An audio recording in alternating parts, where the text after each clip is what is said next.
你是索恩帝国的耀辉骑士啊！是你教我走上骑士为何要成为骑士了吗？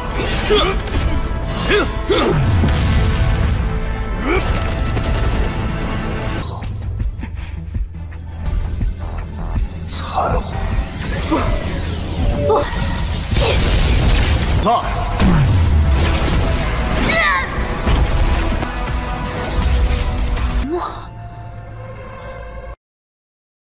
！Halo semuanya, selamat datang di Ruang Film. Bagaimana kabar kalian semua? Semoga selalu sehat dan baik-baik saja. Pada hari ini kita akan melanjutkan Donghua Knights on the Berries episode 13-14. Dan ini adalah bagian terakhir dari season pertamanya. Di bagian sebelumnya, setelah Morina berhasil menipu Keliti untuk mendapatkan titik koordinat di Silent, mereka ini ternyata masih memiliki kendala lanjutan pada perangkat teleportasi, yaitu ada pada kristal hitam yang mereka pakai tidak memiliki energi lagi. Karena kristal hitam yang ada di pangkalan telah terkikis oleh energi habis. Sehingga Chen mau menawarkan sebuah bantuan kepada Ken mengenai kristal hitam yang masih murni dan belum terinfeksi oleh energi habis. Tapi Chen mau menawarkan sebuah syarat terlebih dahulu, supaya dia itu mau membantu mereka. Yaitu dia ini ingin Ken membiarkan dan memperbolehkan Keliti untuk ikut bersama mereka ke Silent. Sehingga Keliti pun ikut serta di hari keberangkatan pasukan Kesatria Changyan ke Silent. Setelah itu, satu persatu dari mereka semua mulai memasuki alat teleportasi dan siap menuju Silent untuk menyegel Abyss. Scene berlanjut di mana pasukan Kesatria Changyan mulai masuk ke dalam sebuah gua sarang Abyss. Ken dan Frey langsung menghabisi dua monster yang ada di sana dan bergegas menutup lubang agar para monster yang berada di luar tak bisa masuk ke dalam.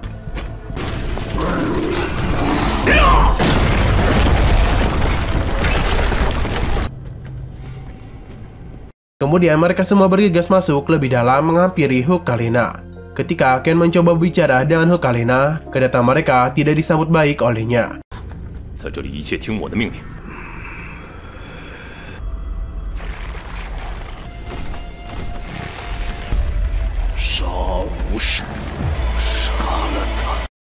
Sehingga Ken pun memerintahkan kepada Kesatria Changyan untuk segera menggunakan taktik malapetaka bintang utama. Di saat mereka menggunakan teknik malapetaka bintang utama, Ken, Frey dan Morina sangat mudah untuk dikalahkan oleh Hukalina. Yang lebih parahnya lagi, Hukalina sampai memojokkan Frey sampai membuat perisainya hancur.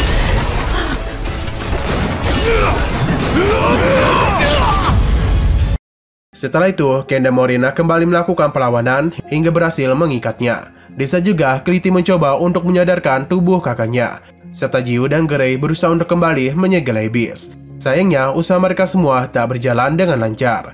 Kemudian, Grey berusaha melakukan perlawanan kepada Hukalina agar dia tidak mengganggu Jiu yang berusaha melakukan penyegelan. Pertarungan antara Grey dan Hukalina terjadi dengan sangat sengit. Hingga pada akhirnya, Grey berhasil dikurung dan tumpukan batu oleh Hukalina.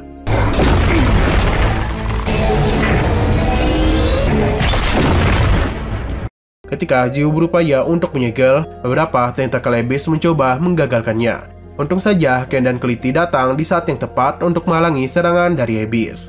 Karena Grey tak mampu untuk menahan Hukalina, maka Ken pun meminta Keliti untuk menjaga Jiu. Sedangkan dirinya akan berusaha semaksimal mungkin untuk menahan Hukalina. Sehingga yang selanjutnya terjadi ada sebuah pertarungan yang kembali sengit antara Ken dan Hukalina.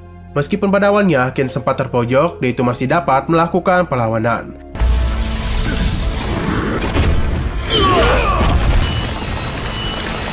你是索恩帝国的耀辉骑士啊！是你教我走上骑士为何要成为骑士了吗？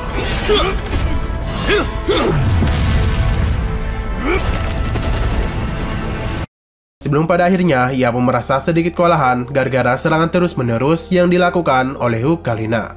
Namun karena Ken sedikit teringat tentang masa lalunya bersama Hukalina, dia pun kembali bangkit untuk berjuang melawan serangan balasan kepadanya. 你心中守护的信念吗？说过的，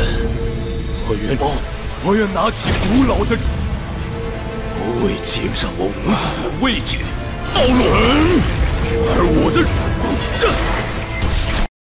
Bahkan itu sempat ditangkap oleh beberapa tentakel yang mengurungnya. Ken masih saja dapat menghancurkannya hingga berhasil menusuk dada Hukalina. Sayangnya tusukan itu tak memberikan efek apapun kepadanya. Malahan pedang milik Ken mampu dipatahkan olehnya.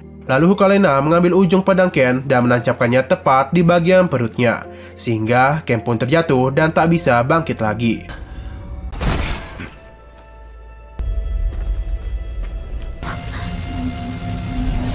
Ternyata serangan dari Ken cukup membuat Hukalena merasa tertekan. Oleh karena itulah, Gedai pun dengan cepat memberikan serangan kepadanya hingga membuatnya terpojok. Walaupun begitu, secara mendadak Hukalena menjadi sangat OP, karena di waktu itu Jiu tak berhasil menyegel Abyss, sehingga Abyss berhasil bebas dengan sepenuhnya untuk masuk ke dalam tubuh Hukalena.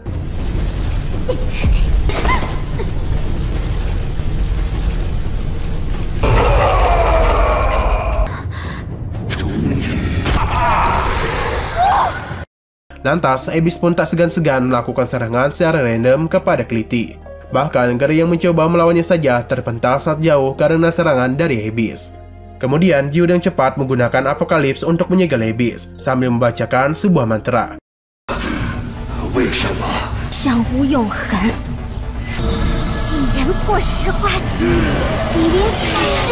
Di waktu yang sama, Hukalena tiba-tiba secara samar-samar mengingat kejadian sebelumnya.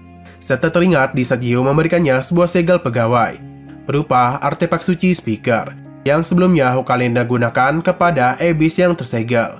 Selain itu, memorinya bersama Clitty juga kembali kepadanya. Hingga pada akhirnya, dia pun berhasil kembali untuk sadar sepenuhnya dan bebas dari Abyss.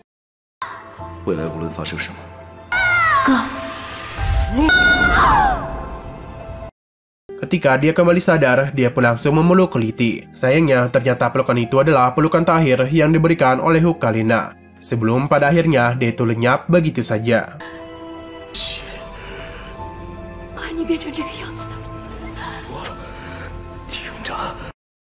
Kemudian Hukalena menjelaskan bahwa semua hal berkaitan dengan Apocalypse hanyalah sebuah jebakan dan juga sebuah konspirasi, dan mengatakan kalau Kesatria Changyan bukanlah lawan sepadan bagi Jiu. Setelah itu, sebelum menemui ajalnya, Hukalena berniat membawa Jiu untuk ikut mati bersamanya dengan sebuah sumpah penembus kesatria. Dia bergegas menabrakkan dirinya kepada Jiu. Sementara itu di pangkalan, Chemo dan teman-temannya sudah bersiap untuk meninggalkan Starwheel. Namun mereka dihalangi oleh dua prajurit Kesatria Changyan yang menjaga pesawat di tempat itu. Sehingga Chemo pun menunjukkan dan memberikan sebuah lencana bangsawan yang sebelumnya ia dapatkan dari Jiu. Akan tetapi, ketika prajurit itu memegang lencananya, lencana ini justru menyebarkan sebuah infeksi kepada dua penjaga itu, dan malah membuat mereka menjadi ganas, layaknya monster pasukan Abyss. Kembali ke Silent, di mana serangan terakhir yang diberikan oleh Hukalena tak mampu menghabisi Jiu. Jiu kemudian mengakui sebuah rencana jahat, yakni dia adalah dalang di balik bebasnya Abyss dengan memampatkan Hukalena. Dia juga adalah orang yang membimbing para Kesatria Changyan ke Starwheel demi maksud keluarga kerajaan agar memberikan Apocalypse Seed kepada Kesatria Changyan.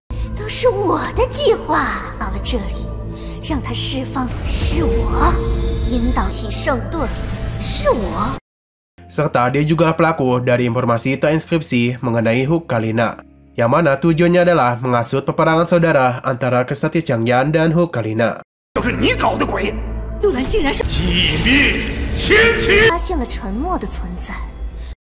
Dan penuh amarah, Frey, Morena, Clitty, dan Ken secara bersama-sama langsung mencoba menyerang Jiu. Namun Jiu tak tinggal diam saja dan segera membuat sebuah penghalang, yang mana hal itu tak dapat mereka tembus. Bahkan Ken juga tak mampu untuk menahannya.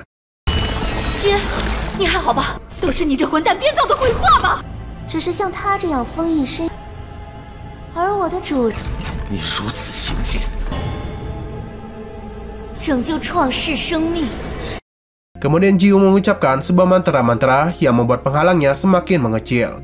Selain itu, secara tiba-tiba muncullah beberapa monster raksasa yang mengepung mereka semua, yang mana mereka semua dikendalikan oleh Jiu.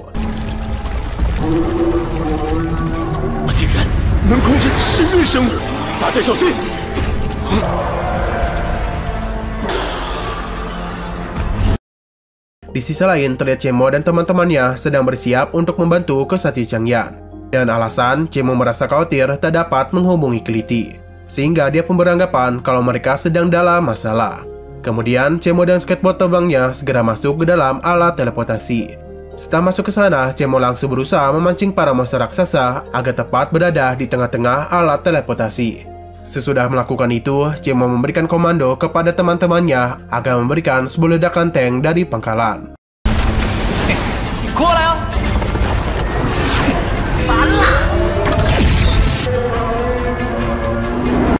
Pasca tertembak salah satu kaki dari monster raksasa, Cemo pun bergegas untuk menolong Keliti. Sedangkan Ken dan cepat menusukkan pedangnya ke salah satu kepala monster.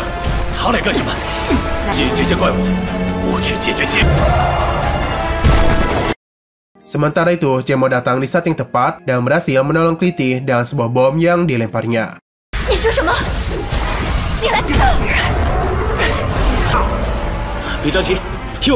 Lalu, beberapa monster terbang sedang menghampiri komandan batalion kedua dan yang lainnya, yang mana mereka melewati alat teleportasi dan mencurkan alat teleportasi tersebut.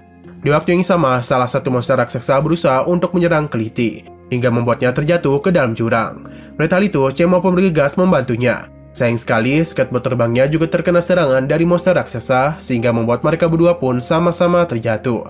Untung saja, Cemo berhasil meraih Keliti dan sempat untuk mengaktifkan airbag, sehingga mereka ini tak terbentur dengan keras saat terjatuh. Kemudian, karena Keliti bersikeras untuk membunuh Jiu, Cemo pun membantunya untuk pergi lagi naik ke atas dengan sebuah alat gravitasinya.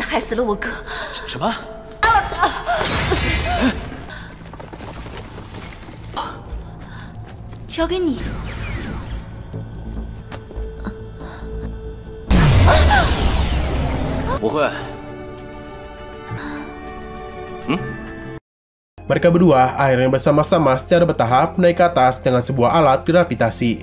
Kembali ke peperangan, terlihat Peredam Morena berupaya keras untuk melawan dan menahan dua monster raksasa agar Ken dapat melancarkan serangan kepada Jiu.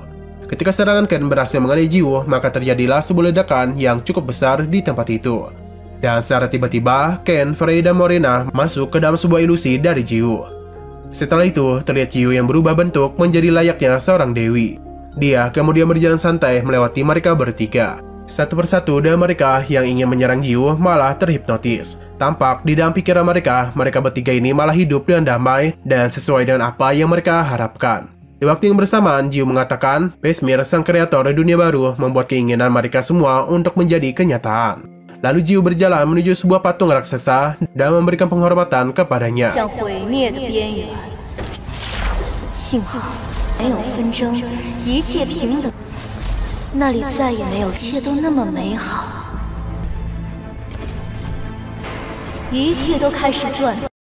Sambil berkata, sebagai pengikut setiamu akan mendedikasikan segalanya kepada patung tersebut. Kembali ke dunia nyata, terlihat seluruh monster berdatangan menghampiri Jiu. Bahkan monster-monster terbang yang mengacau di pangkalan saja tiba-tiba tak kembali menyerang komandan batalion kedua. Mereka justru segera pergi dari tempat itu. Di sisi lain, ketika Chenmo dan Keliti tak berhasil naik ke atas, mereka sangat kebingungan melihat para monster yang tak menyerang mereka berdua. Kemudian tampak Jiu memunculkan sebuah black hole yang menyerap segalanya di tempat itu. Bahkan juga menyerap armor kesatria milik kesatria Changyan serta menyerap para monster.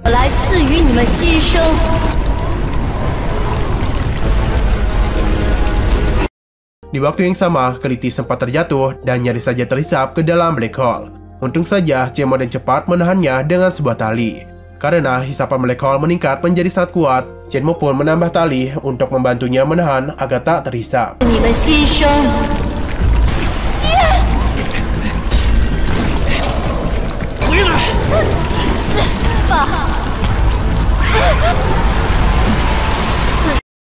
Sayang sekali, sebuah kejadian naas pun terjadi. Beberapa batu menghantam tubuh Cemo, bahkan sampai membuat alat talinya terlepas, sehingga dia pun harus menariknya dengan tangannya sendiri. Bahkan batu tempat Cemo terpijak saja terhisap ke dalam black hole. Cemo berusaha untuk tetap menahan tali tersebut sampai membuat tangannya berdarah. Kemudian Keliti yang merasa khawatir dengan Cemo, dan ini tiba-tiba teringat sebuah kenangan bersama Cemo selama di Starwheel. Karena tak ingin terus menyiksa Chenmo, dia pun terpaksa melepas tali pegangannya dan terhisap ke dalam black hole. Padahal demikian, Chenmo pun tanpa ragu sedikit pun menyusulnya ke dalam black hole.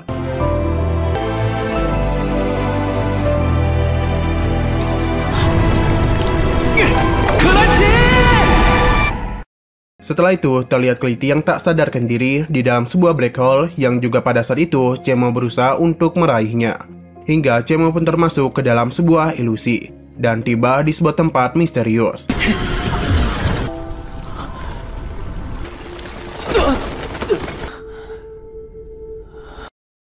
Di sana terdengar sebuah suara dari Keliti yang memanggilnya beberapa kali, serta terlihat Keliti yang tiba-tiba saja terikat oleh sebuah tentakel. Kemudian Cemo yang sedang berusaha menolong Keliti, tiba-tiba saja dia terjatuh dan berpindah ke tempat pesawat luar angkasanya dulu. Di sana dia melihat kaptennya yang menyalahkan kematian dirinya yang disebabkan oleh Chenmo dan berusaha untuk menyerangnya.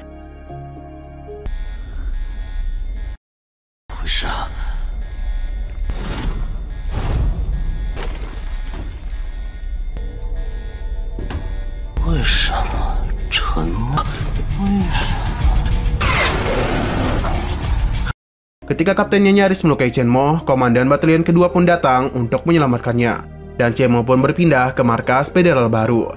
Setelah itu muncullah sebuah meteor yang menghantam mereka berdua dan membuat Chenmo terpental serta membuat komandan batalion kedua tewas. Kemudian datanglah Ken bersama pasukan Kesatria Changyan yang lagi-lagi menyalahkan Chenmo karena telah membuat Jiu dapat menyempurnakan kekuatannya. Pasukan Kesatria Changyan juga membawa Keliti, yang mana Ken mengatakan bahwa dia akan mengeksekusi Chenmo dan juga Keliti. Melihat Keliti yang akan dihabisi duluan, Chenmo pun menjadi sangat emosional dan mulai membangkitkan kekuatannya, sehingga Chenmo pun langsung menyerang para pasukan Kesatria Changyan.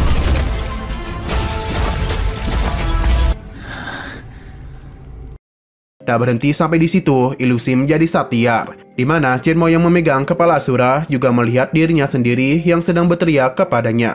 Ilusi itu membuat Chenmo semakin menggila, hingga dia secara tak sengaja menebas Keliti yang tiba-tiba muncul yang membuat Keliti tewas.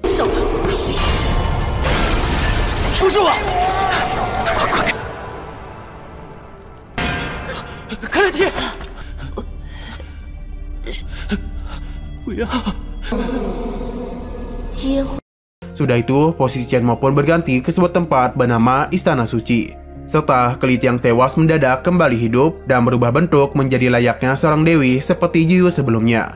Di sana, Keliti sempat berhasil membuat Chenmo sepenuhnya terhipnotis.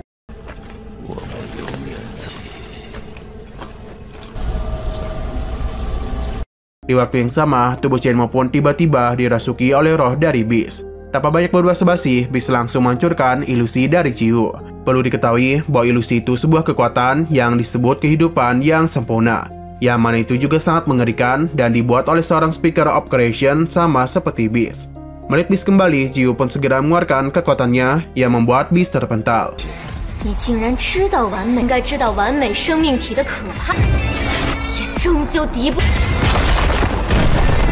Akan tetapi, serangan itu sama sekali tak dapat menghentikan Beast. Beast kemudian menggunakan sebuah teknik yang membuat Jiu tak dapat melakukan perlawanan.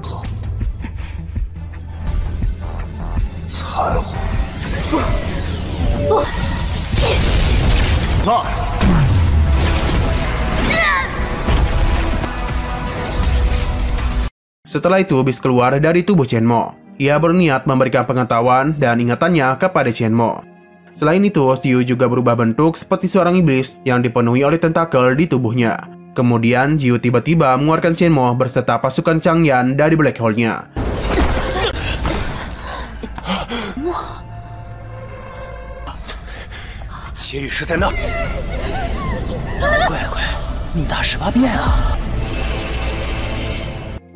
Melihat Jiu yang mulai menyerang mereka, para Kesatria Changyan mencoba untuk melakukan perlawanan. Tapi hal itu tak bisa karena api jiwanya telah habis, sehingga Chenmo sendirianlah yang akan turun tangan menghabisinya. Beberapa serangan dari Jiu dapat dengan mudah dihindari oleh Chenmo. Karena itu, Chenmo memanfaatkannya untuk melakukan serangan balik kepada Jiu yang sempat berhasil membantingnya. Selanjutnya, Chenmo berusaha bersembunyi di balik batu dari kejaran Jiu. Dan di saat Jiu lengah, Chenmo pun melemparinya dengan sebuah batu. Mengetahui Chenmo yang bersembunyi, Jiu pun memutuskan untuk menghancurkan semua bebatuan di sana, sehingga dia pun dapat menemukannya dan langsung melancarkan serangan kepada Chenmo. Chenmo kemudian membalasnya dan melemparkan sebuah batu besar kepada Jiu. Sayangnya, serangannya itu sama sekali tak efektif, hingga membuat dirinya tertangkap oleh Jiu. Melihat Chenmo yang terpojok, para Kesatria Changyan pun mencoba untuk membantunya. Namun mereka malah tertangkap dengan sangat mudah olehnya. Oleh karena itu, Jiu pun memaksa dan mengancam agar Chenmo memberikan kekuatan Beast kepadanya. Jika tidak, maka ia akan menghabisi semua teman-teman Chenmo.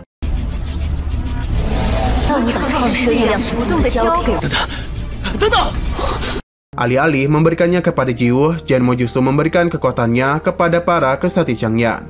Sehingga mereka semua pun mendapatkan armor kesatrianya dan langsung menyelamatkan Shenmue.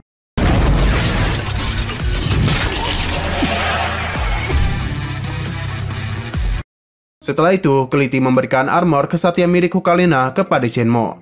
Kemudian, Jiwoo mengubah seluruh daratan di sana menjadi sebuah lautan yang beracun. Tidak hanya itu, Denny juga telah mengurung seluruh area di sekitar para kesatria Changyan dan sebuah ribuan tangan. Karena tak dapat kabur, Jiwoo pun bergegas memberikan serangannya secara bertubi-tubi kepada mereka, hingga membuat mereka kewalahan.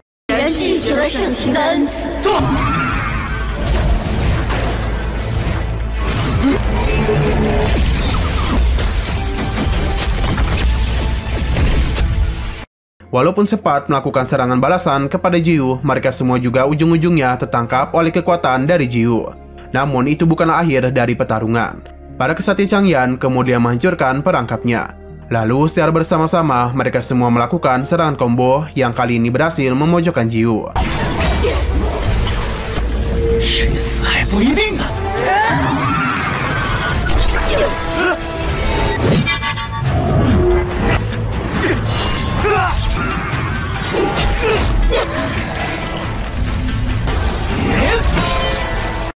Meskipun serangan mereka sempat melukai Jiwoo dapat dan mudah memulihkan dirinya hingga dapat menangkap Shenmue. Akan tetapi, karena kerjasama yang baik, Shenmue justru mampu membuat Jiwoo terpental, yang kemudian disusul oleh tusukan pedang dari Ken, tepat ke leher Jiwoo. Alhasil, tusukan dari Ken membuat Jiwoo tak berdaya dan jatuh tenggelam dalam lautan racunnya. Walaupun berhasil mengalahkan Jiwoo, mereka semua sangat heran dan menjadi waspada karena tantangan yang mengurung mereka tak kunjung hilang. Tak berselang lama terdengar suara tawa dari Jiwoo, dan ia pun langsung muncul di tengah-tengah para kesatria, serta membuat sebuah tornado yang membuat mereka semua tak berdaya dan tenggelam ke dalam lautan.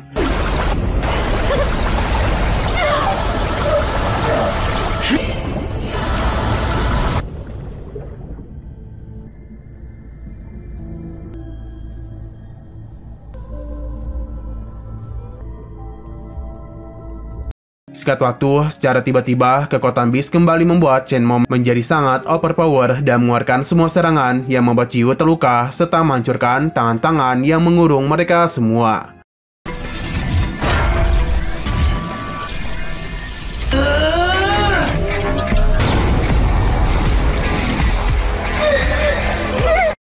Lalu, Shenmue dan cepat langsung mengakhiri pertarungan dengan menggunakan senjatanya untuk menyerang Jiwoo yang sudah tak berdaya lagi. Scene kemudian berganti pada 1 tahun kemudian, di mana terlihat kalau Shenmue ini sudah bekerja sebagai seorang mekanik. Dia kemudian didatangi oleh beberapa orang jahat dan membawa senjata, yang mana itu sedang mengancam dirinya. Oleh karena itu, Shenmue pun langsung menggunakan kekuatannya yang membuat para penjahat itu lari ketakutan.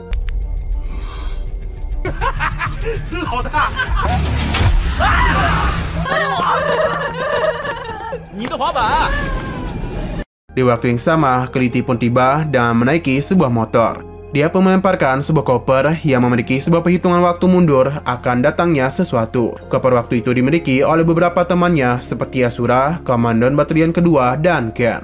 Scene pun ditutup dengan memperlihatkan waktu di koper yang sudah habis dan Shenmue yang mengatakan akhirnya datang juga.